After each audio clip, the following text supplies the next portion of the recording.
Hello everyone, welcome back to your channel. आज का जो हमारा टॉपिक है डिस्कशन का वो फिर से यूनिट तो अमीन्स ही है, बट अमीन्स के अंदर आज हम डिस्कस करेंगे केमिकल रिएक्शंस ऑफ अमीन्स। ठीक है, तो इससे पहले वाले पार्ट में, पार्ट नंबर 4 में वैसे तुमने स्टार्ट कर दिया था केमिकल रिएक्टिविटी की, मैं बोलूँ केमिकल रिएक्शन ऑफ अमीन्स को, बट उसका जो एक छोटा सा टॉपिक था जिसका नाम था बेसिसिटी, बेसिसिटी को हमने शुरू किया था, उसकी हमने स्टार्टिंग कर दी थी और बेसिसिटी ऑलमोस्ट हमारा खत्म भी हो गया था पार्ट नंबर 4 में ही।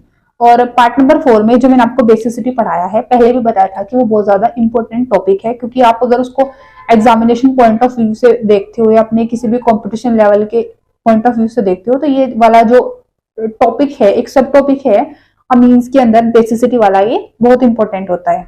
अब अमीन्स की जो बेसिसिटी थी वो हमने पढ़ ली थी और मैंने आपको एक क्वेश्चन दिया था ये, जिसमें मैंने इफेक्ट ऑफ सब्स्टिट्यूएंट्स के बारे में आपसे पूछा था। मैंने आपको बोला था कि इन दोनों में से मेरे को बताना कि किसकी बेसिसिटी ज्यादा हो जाएगी अगर आप दोनों का कंपैरिजन करोगे, है ना। बट आप में से किसी ने भी इसको अटेम्प्ट ही नहीं किया क्वेश्चन को, तो इसलिए मैं बता देती हूँ कि इनमें से बेसिसिटी किसकी ज्यादा होगी और सब्स्टिट्यूएंट का क्या इफेक्ट होता है ऑन दी बेसिसिटी पे। ठीक है, कि बेसिसिटी पे सब्स्टिट्यूएंट का क्या इफेक्ट होता है। इससे पहले मैंने आपको एग्जाम्पल कराए थे, मीन्स मैंने आपको कंपैरिजन कराए थे basically Alcon amine versus ammonia का, अमोनिया वर्सेस एराइल अमाइंस का, और एराइल अमाइंस हमने कर लिया था। उसमें मैंने बोला था कि अगर आप इलेक्ट्रॉन विथड्रॉइंग ग्रुप जैसे कि NO2, इलेक्ट्रॉन डोनेटिंग ग्रुप जैसे कि OCH3 अगर एनिलीन ग्रुप पे लगा देते हो तो इनसे बेसिसिटी के ऊपर क्या फर्क पड़ता है। ठीक है, अब आप खुद देखो। अच्छा, पहले तो अगर मैं आपको आंसर बताऊं तो ये वाला हो जाएगा ज्यादा बेसिक, है ना, ये हो जाएगा ज्यादा बेसिक। मुझे कैसे पता चला? क्योंकि इसके पास है इलेक्ट्रॉन डोनेटिंग ग्रुप। तो इलेक्ट्रॉन डोनेटिंग ग्रुप क्या करेगा? इलेक्ट्रॉन जो डोनेटिंग ग्रुप है वो इलेक्ट्रॉन की डेंसिटी को बढ़ाएगा। क्या करेगा? इलेक्ट्रॉन की डेंसिटी को बढ़ाएगा बेंजीन रिंग के अंदर। अगर बेंजीन रिंग के अंदर इलेक्ट्रॉन की डेंसिटी बढ़ेगी तो यहाँ पे जो लोन पेयर होएगा वो इजिली क्या हो जाएगा? Donate out, easily donate out हो जाएगा, या मैं बोलूँ कि जल्दी से डोनेट आउट हो जाएगा। और जितना जल्दी लोन पेयर डोनेट होगा उतना अच्छा वो कहलाएगा बेस। तो ये वाला क्या हो जाएगा? ज्यादा बेसिक। बट अगर मैं NO2 की बात करती हूँ, NO2 है आपका इलेक्ट्रॉन विथड्रॉइंग ग्रुप। ये इलेक्ट्रॉन की डेंसिटी को अपनी तरफ अट्रैक्ट करता है बेंजीन रिंग से, जिसके चलते बेंजीन के अंदर इलेक्ट्रॉन की डेंसिटी कम होती है, डिक्रीज हो जाती है।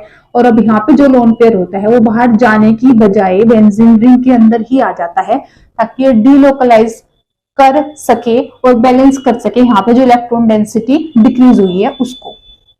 आई बात समझ में? यहाँ पे इलेक्ट्रॉन डोनेटिंग ग्रुप है तो बेंजीन के अंदर इलेक्ट्रॉन की डेंसिटी को बढ़ा रहा है, तो अब बेंजीन की जरूरत नहीं है इस लोन पेयर की, ये लोन पेयर बाहर जाएगा, इजिली डोनेट आउट हो जाएगा।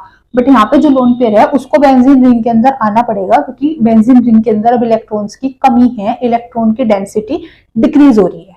आ रही बात समझ में? तो जितना ज्यादा इलेक्ट्रॉन डोनेटिंग ग्रुप लगा होगा एनिलीन के ऊपर उतनी ज्यादा उसकी बेसिसिटी होगी, जितना इलेक्ट्रॉन विथड्रॉइंग ग्रुप का इफेक्ट होगा उतनी बेसिसिटी हमारे डिक्रीज हो जाएगी। बट अब अगर आपका क्वेश्चन ये आता है कि अगर मैं इसको कंपैरिजन करूं खाली एनिलीन के साथ तो फिर क्या होएगा, तो देखो इतने आप होशियार हो कि आप खुद बता सकते हो। यहाँ पे क्योंकि इलेक्ट्रॉन डोनेटिंग ग्रुप है तो बेंजीन की के अंदर इलेक्ट्रॉन की डेंसिटी को बढ़ा रहा है, तो लोन पेयर बाहर डोनेट हो रहा है। तो सबसे ज्यादा जो हमारे पास बेसिक हो जाएगा वो ये वाला ग्रुप हो जाएगा, जब मैंने एनिलीन पे इलेक्ट्रॉन डोनेटिंग ग्रुप लगा दिया, ये हो जाएगा सबसे अच्छा बेस।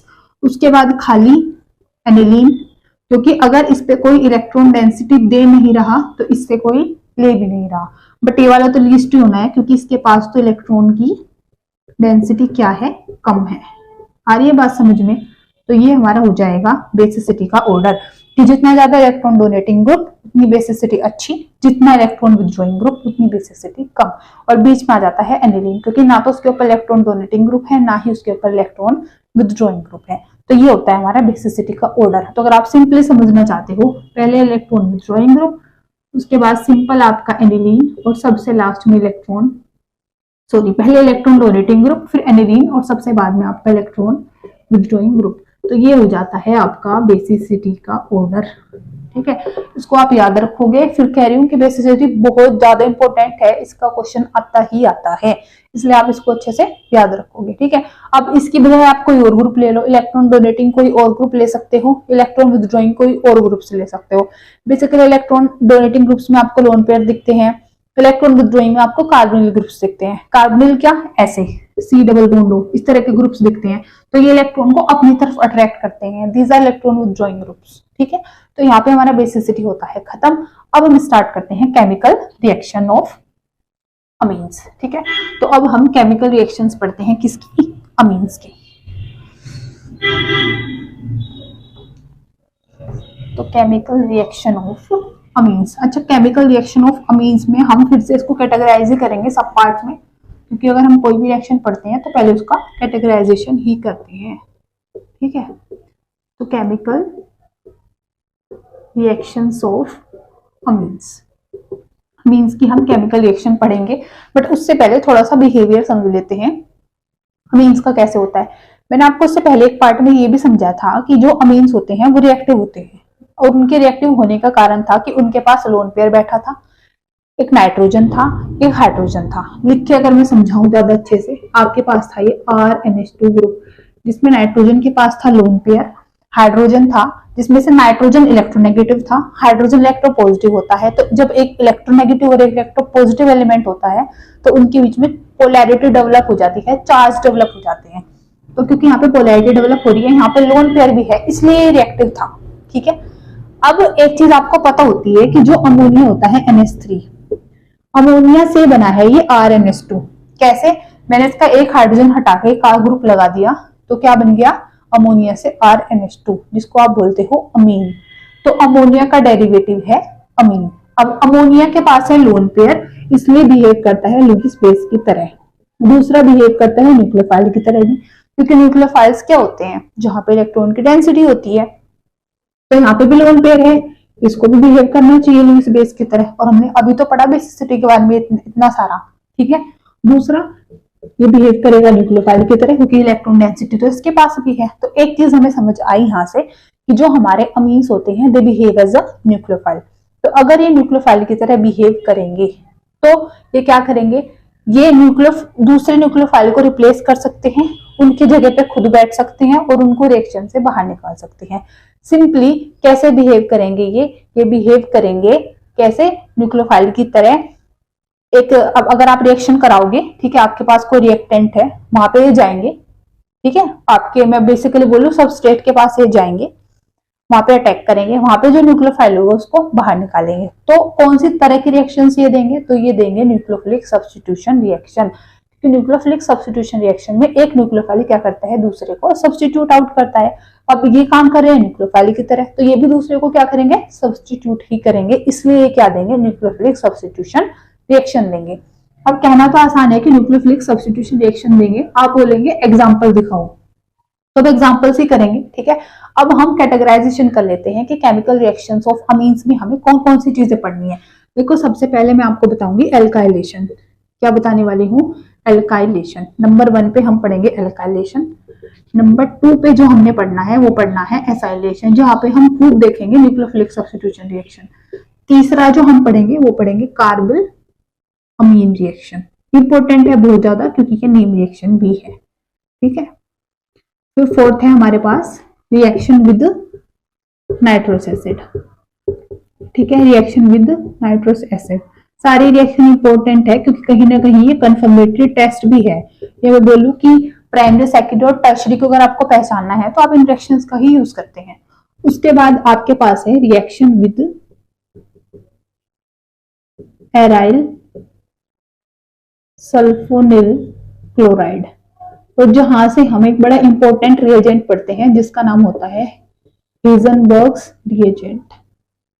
ठीक है, इसका तो एक बार ना, ये जो हिजनबर्ग रिएजेंट है, ये क्वेश्चन आपका डायरेक्टली नीट में आया हुआ था, और सिर्फ ये पूछा था कि हिजनबर्ग रिएजेंट क्या होता है, इसका बेसिकली फॉर्मूला क्या है। तो C6H5SO2Cl ये होता है, और ये आपको एनसीईआरटी में दे रखा है अमीन चैप्टर के अंदर पूरा बड़ा बड़ा। तो जो एनसीईआरटी पढ़ेगा वो क्वेश्चंस कर लेता है, पर जो नहीं पढ़ता एनसीईआरटी, ये सोच के कि एनसीईआरटी तो जरूरी नहीं है और स्टैंडर्ड बुक्स के पीछे भागते हैं, तो ना तो वो एनसीईआरटी के रहते ना वो उन बुक्स के रहते। क्योंकि जब तक आपका बेसिक ही क्लियर नहीं है, जब तक आपको एनसीईआरटी की रीडिंग ही नहीं आती, एनसीईआरटी का सिलेबस ही नहीं आता, तो आप बाकी किताबों को कैसे समझोगे।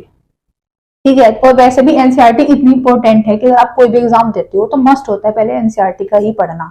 ऐसे ही अब से दो साल पहले जो नीट का पेपर था, मैं बोलूँ 2021 वाला जो पेपर था उसमें एक पेज के अंदर से डायरेक्टली 3 क्वेश्चन पूछे हुए थे। ठीक है, एक तो आपका गटरमैन रिएक्शन वहीं से था, उसके ऊपर जो आपकी गटरमैन रिएक्शन और उसके आपकी जो ऊपर जो रीमर टीमैन और इटार्ड रिएक्शन है वहां से पूछा था कि बीच में वो इंटरमीडिएट जो बनता है वो क्या बनता है।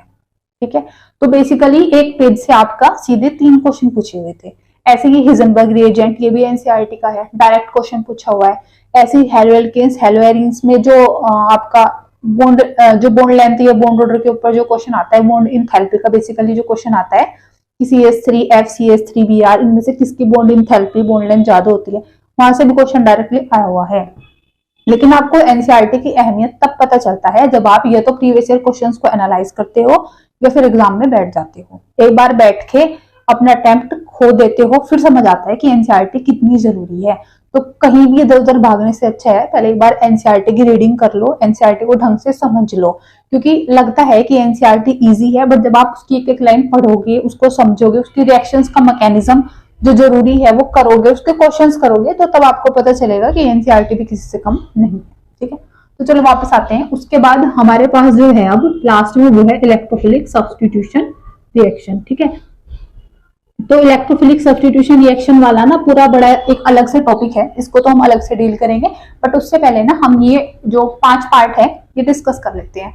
तो उसमें से पहले है हमारे पास एल्काइलेशन। ठीक है, हमें क्या कराना है कि हमें अमीन्स को लेना है और उनका कराना है एल्काइलेशन। ठीक है, फिर हमें उनका कराना है एसाइलेशन।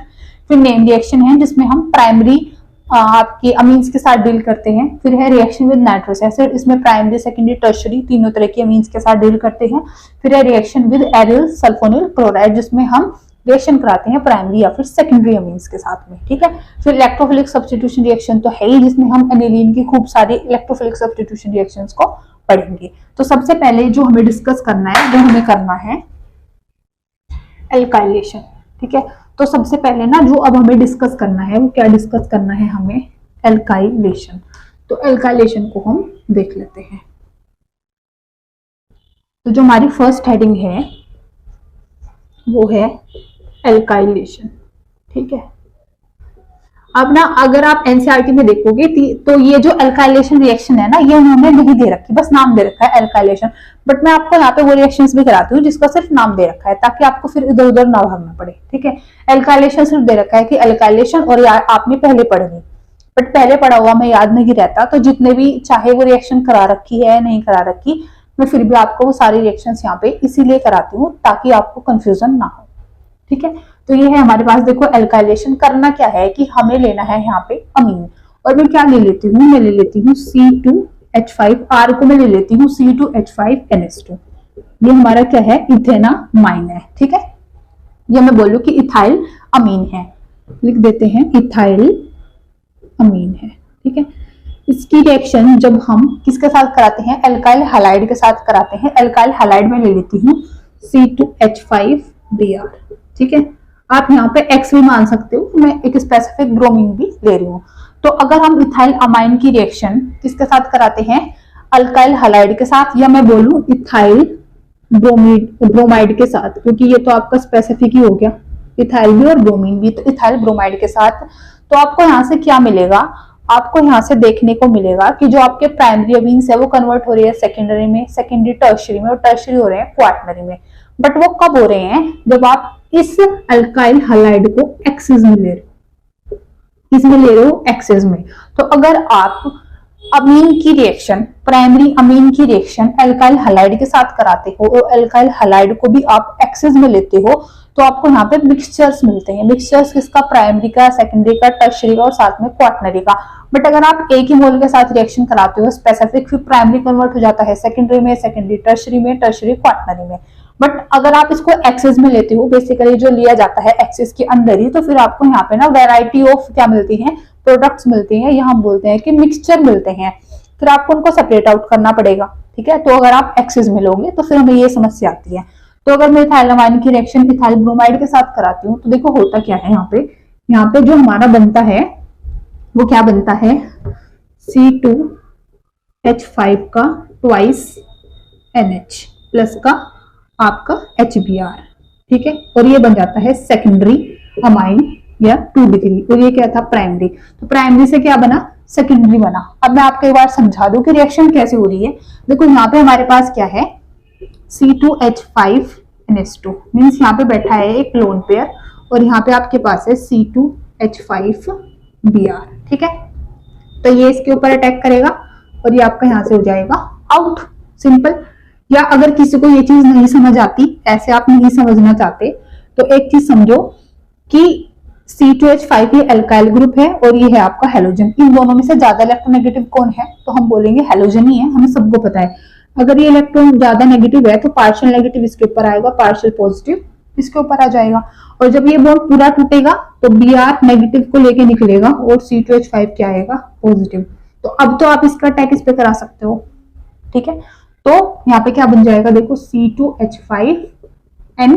अब नाइट्रोजन के ऊपर क्या है, 2 हाइड्रोजन, और साथ में लोन पेयर गया तो पॉजिटिव चार्ज और C2H5।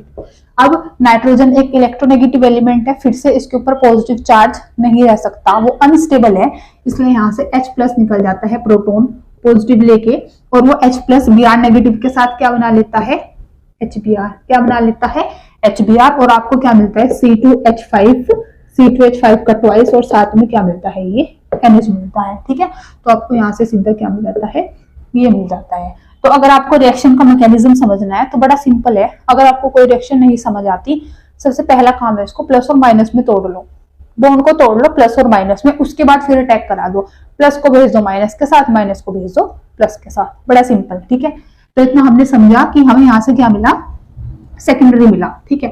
बट अगर फिर से आप फर्दर देखो इसकी रिएक्शन कराते हो, फिर से अगर आप फर्दर इसकी रिएक्शन कराते हो किसके साथ, C2H5Br, क्योंकि ये तो हमने एक्सेस में लिया था, ये तो हमें बार बार मिलेगा, तो फिर से आपको यहाँ पे क्या मिल जाता है, C2H5 का थ्राइस और N।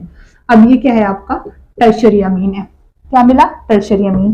फिर से आप इसकी रिएक्शन करा दो C2H5Br के साथ, क्योंकि ये तो मिलता ही रहेगा, हमें बार बार एक्सेस में जो लिया है, तो यहाँ से मिल जाएगा C2H5 का 4N पॉजिटिव Br नेगेटिव, जो कि आपका क्या है, क्वाटनरी सोल्ट है। क्या है ये आपका, क्वाटनरी सोल्ट है। तो जैसे मैंने बोला था, प्राइमरी से मिला सेकेंडरी, सेकेंडरी से मिला टर्शरी, एंड टर्शरी से आपको क्या मिला है, क्वाटनरी सोल्ट मिला है। तो पता चला कैसे अमीन्स की अगर आप रिएक्शन कराते हो किसके साथ में, अल्काइल हैलाइड के साथ में एक्सेस अमाउंट में, तो आपको क्या मिलता है, आपको मिलते हैं यहाँ पे मिक्सचर मिलते हैं, वैरायटी ऑफ प्रोडक्ट्स मिलते हैं, जिसमें प्राइमरी सेकेंडरी टर्शरी और क्वाटनरी आपको क्या मिल जाता है, सोल्ट मिल जाता है। अब ये जो आपका ये जो साइकिल होती है पूरी, इसीलिए इसका नाम होता है एग्जॉस्टिव एल्काइलेशन। इसको आप बोलते हो एग्जॉस्टिव या एग्जॉस्टिक एल्काइलेशन, ठीक है। एक बार ये आपकी रिएक्शन चली तो चलती गई जब तक पूरी खत्म नहीं हो जाती, ठीक है। तो इसका नाम दूसरा, ये जो मतलब नाम जो होता है इसको एग्जॉस्टिक एल्काइलेशन भी इसको बोल दिया जाता है। रिएक्शन कैसे गई है, through the nucleophilic substitution reaction, क्योंकि आपका ये जो यहाँ पे NH2 ग्रुप है, इसने बिहेव करा कैसे, न्यूक्लियोफाइल की तरह, इसने बिहेव करा कैसे, न्यूक्लियोफाइल की तरह। तो कौन सी रिएक्शन होती है यहाँ पे, ये न्यूक्लियोफिलिक सब्स्टिट्यूशन रिएक्शन ये हो जाती है, ठीक है। तो ये हमने पढ़ा है क्या इसके अंदर, एल्काइलेशन। अब इसके बाद अगर मैं बात करती हूँ एसाइलेशन की, ठीक है। तो अगर मैं बात करती हूँ एसाइलेशन की, तो ये समझ आया ना कि कैसे न्यूक्लियोफिलिक सब्स्टिट्यूशन रिएक्शन हुई, क्योंकि एक न्यूक्लियोफाइल ने क्या कर दिया, यहाँ पे दूसरे को रिप्लेस आउट कर दिया, तो इसलिए इस रिएक्शन का नाम क्या है, न्यूक्लियोफिलिक सब्स्टिट्यूशन रिएक्शन है, ठीक है। इसके बाद अगर मैं बात करती हूँ एसाइलेशन की, तो एसाइलेशन रिएक्शन में क्या होता है, अच्छा इसमें आपने एक चीज देखी कि इसमें हमने ये नहीं बोला स्पेसिफिक कि प्राइमरी सेकेंडरी या बस टर्शरी कर रहे हैं रिएक्शन, है ना, मतलब प्राइमरी या सेकेंडरी कर रहे हैं, बस टर्शरी नहीं कर रहे हैं, सिर्फ प्राइमरी कर रहे हैं। आपने देखा, आपने प्राइमरी लिया, आपको वैरायटी मिल गई सबकी। बट अगर आप लेते हो एसाइलेशन, तो एसाइलेशन में आपको क्या दिखेगा कि यहाँ पे जो रिएक्शन करते हैं वो प्राइमरी या फिर सेकेंडरी एलिफेटिक या एरोमेटिक ही अमीन्स करते हैं, टर्शरी नहीं करते। एसाइलेशन में क्या होता है, यहाँ पे भी आपके पास न्यूक्लियोफिलिक सब्स्टिट्यूशन रिएक्शन से ये प्रोसेस होता है, ठीक है। एसाइलेशन इसमें बेसिकली होता क्या है कि आपके पास प्राइमरी सेकेंडरी एलिफेटिक या एरोमेटिक अमीन्स रिएक्ट करते हैं किसके साथ में, एसिड क्लोराइड के साथ, एनहाइड्राइड के साथ, एस्टर्स के साथ, और आपको वहां से क्या देते हैं, अमाइड्स देते हैं, ठीक है। तो इन रिएक्शंस को बोला जाता है एसाइलेशन रिएक्शन। फिर से मैं रिपीट कर देती हूँ कि जब भी आपके पास प्राइमरी या सेकेंडरी एलिफेटिक या एरोमेटिक अमीन्स रिएक्ट करते हैं एस्टर्स के साथ, एनहाइड्राइड के साथ, एसिड क्लोराइड्स के साथ, तो वहां से हमें मिल जाता है प्रोडक्ट किस फॉर्म में, अमाइड फॉर्म में। ठीक है, तो इसलिए इस रिएक्शन का नाम क्या होता है, एसाइलेशन रिएक्शन। तो ये रिएक्शन बेसिकली आपको प्राइमरी या फिर सेकेंडरी एलिफेटिक या मैं बोलूं एरोमेटिक कंपाउंड्स दे रहे हैं जो कि कौन है, अमीन्स। ठीक है, क्योंकि अमीन्स के लिए पढ़ रहे हैं तो प्राइमरी सेकेंडरी एलिफेटिक या एरोमेटिक अमीन्स रिएक्शन दे रहे हैं। किसके साथ में दे रहे हैं ये आपको रिएक्शन, एसिड क्लोराइड के साथ, एस्टर्स के साथ एंड एनहाइड्राइड्स के साथ। ठीक है, और फिर हमें क्या देते हैं ये प्रोडक्ट को अमाइड फॉर्म में। तो रिएक्शन का नाम क्या हो जाता है, एसाइलेशन रिएक्शन हो जाता है।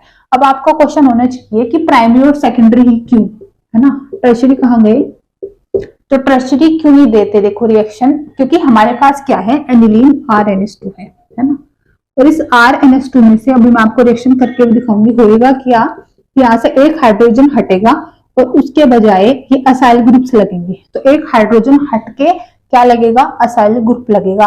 तो क्या समझे कि हाइड्रोजन का होना यहाँ पे एक नेसेसरी और प्राइमरी कंडीशन है। अगर हाइड्रोजन नहीं है तो फिर आप किसको हटा के असाइल ग्रुप लगाओगे, तो हाइड्रोजन हटेगा तभी तो असाइल ग्रुप आएगा। तो नेसेसरी और प्राइमरी कंडीशन थी हाइड्रोजन का होना।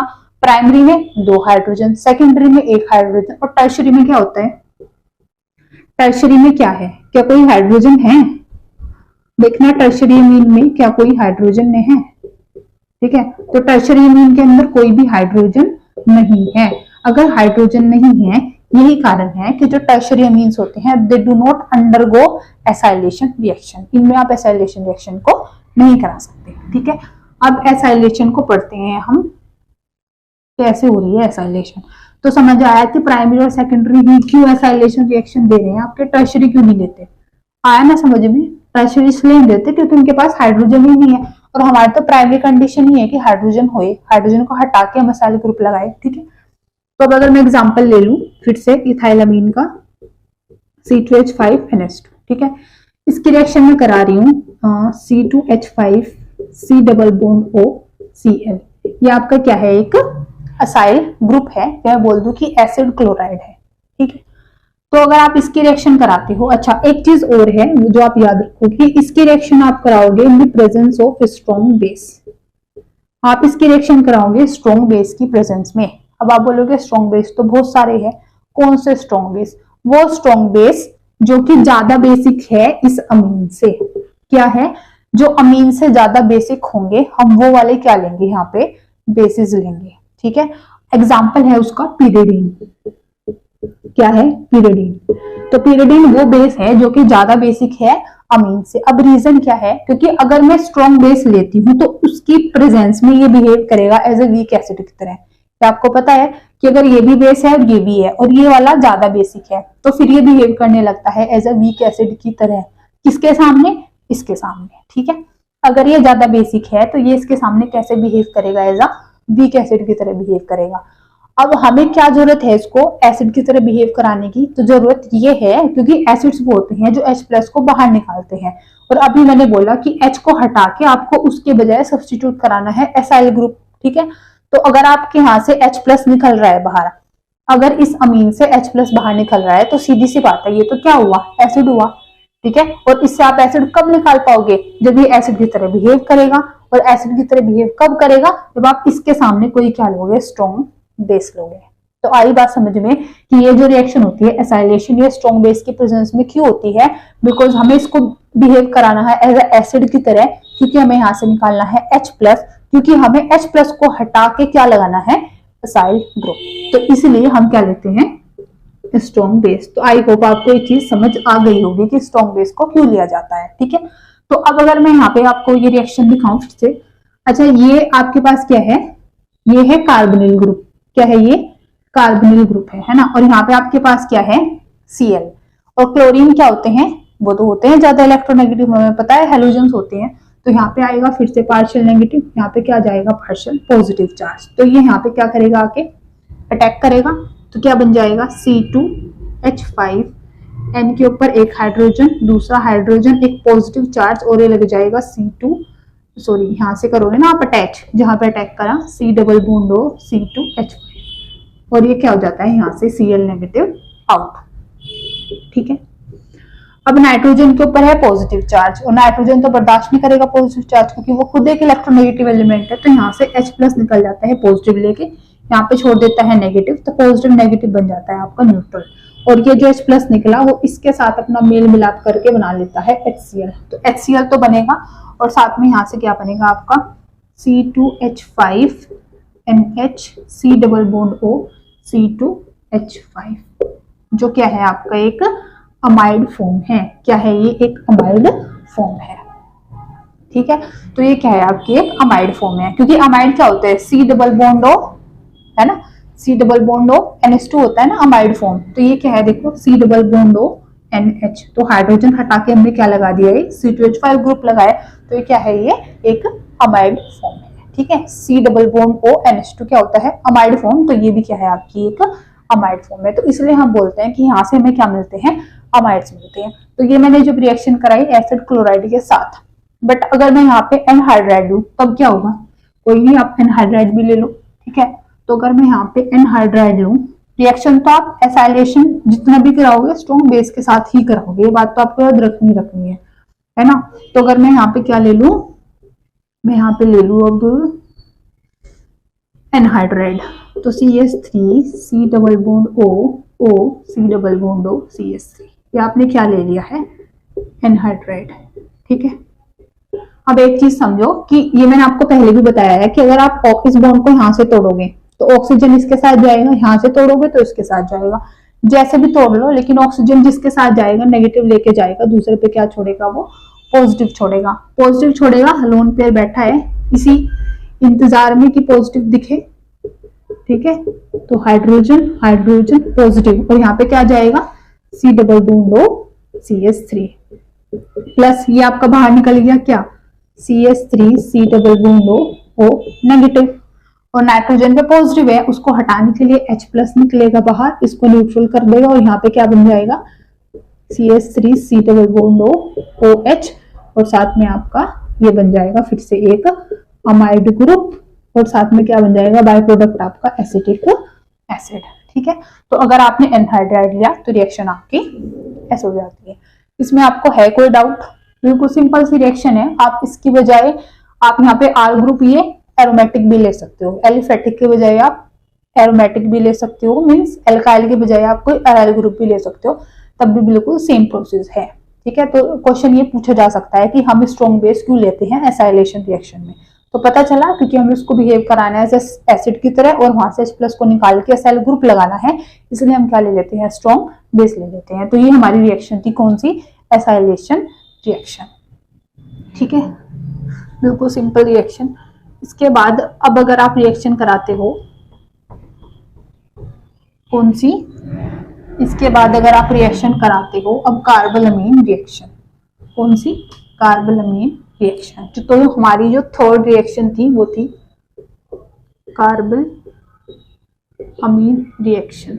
ठीक है, और इसको हम आइसोसाइनाइड टेस्ट भी बोलते हैं। क्या बोलते हैं? आइसोसाइनाइड टेस्ट, या ये टेस्ट भी होता है किसके लिए? प्राइमरी अमीन्स के लिए। अच्छा, ये जो रिएक्शन होगी सिर्फ प्राइमरी अमीन्स देंगे, सेकेंडरी या टर्शियरी का यहाँ पे कोई भी मतलब नहीं है।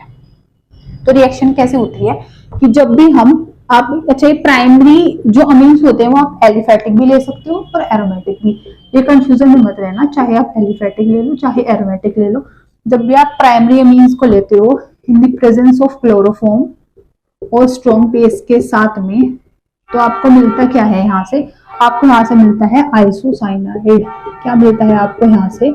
आइसोसाइनाइड मिल जाता है प्लस 3KCl, और आप अगर इसको बैलेंस करोगे आपको अदर प्रोडक्ट्स भी क्या निकल जाते हैं, यहाँ से बाहर निकल जाते हैं, बाहर मिल जाते हैं। तो ये रिएक्शन आपकी होती है सिंपल सी रिएक्शन जिसका नाम है कार्बोलमीन रिएक्शन, और ये आपका बना है यहाँ से आइसोसाइनाइड, तो इसलिए आप इसको बोलते हैं आइसोसाइनाइड रिएक्शन भी।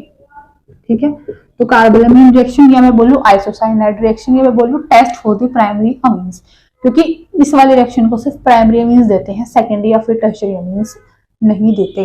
तो तो याद रखोगे आप, कार्बोलमीन रिएक्शन नेम रिएक्शन है और ये बहुत ज्यादा इंपॉर्टेंट भी है, ठीक है। इस रिएक्शन का जो मैकेनिज्म है वो आपके लिए इतना इंपॉर्टेंट नहीं है, बट अगर किसी को ऐसी नीड लगती है कि समझ नहीं है तो मैं समझा दूंगी, ऐसा भी कुछ नहीं है, ठीक है।